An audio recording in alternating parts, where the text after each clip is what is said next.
Whitby, England, today a seaside town, but the spiritual heritage of this town dates all the way back to the 7th century. In 656, the abbey was founded by Abbess Hilda, and in 663, the Whitby Synod was held here between the leaders of the Celtic Church and the leaders of the Catholic Church, and it was not without confrontation. This synod set the dates for Easter that are kept by the Church today, and it also led to the establishment of the Roman religion elsewhere in England.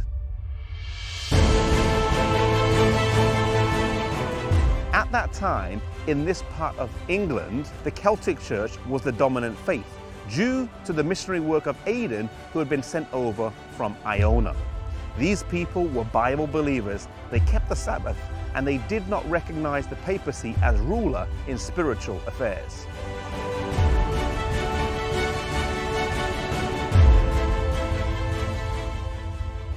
Colman was the successor of Finan.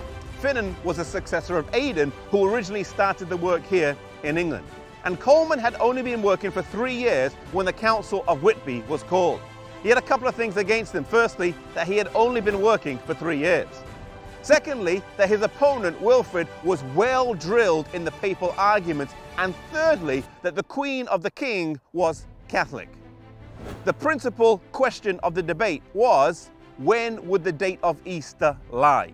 Now, Wilfrid had spent 4 years before this in Rome, where he was well studied, and he wanted to come back here to Northumbria, determined to bring the Celtic Church into subjugation. He wanted an open debate, and King Osby agreed for an open forum. So on one side you had Colman, the Scottish clerks, and Abbess Hilda, and on the other side you had the king, the prince, the queen, and Wilfrid, and so the debate began. Colman skillfully answered the questions in regards to Easter, but Wilfrid brought the debate around to the issue of Peter's authority and eventually succeeded in convincing the king of his arguments. The king and the people decided to conform to the pretended superiority of the papal Easter and thus align the church in England with the papacy, a shift from its original roots. Colman soon left for the island of Iona, and following this 4 dark centuries followed in England. Soon after, the Danish Vikings swept through England, bringing with them a flood of paganism. The Celtic Church would remain strong in Scotland, in Wales, and in Ireland, but even in England, followers of truth would persist over the centuries.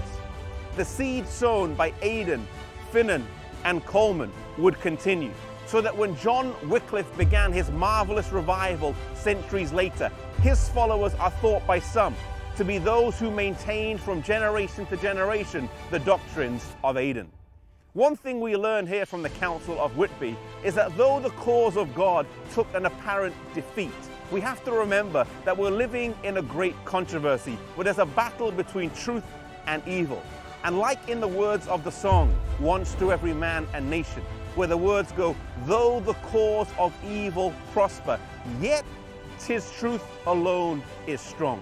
Sometimes in our life or in our work, it can look like the cause of God is taking a beating. It can look like the cause of God is suffering. Yet we need to remember that we're living in a great controversy. There's a battle between truth and error, between right and wrong, between God and Satan. If we abide in Christ, if we align ourselves with God, we can know that we will always end up on the winning side, though on the way there will sometimes be apparent defeats.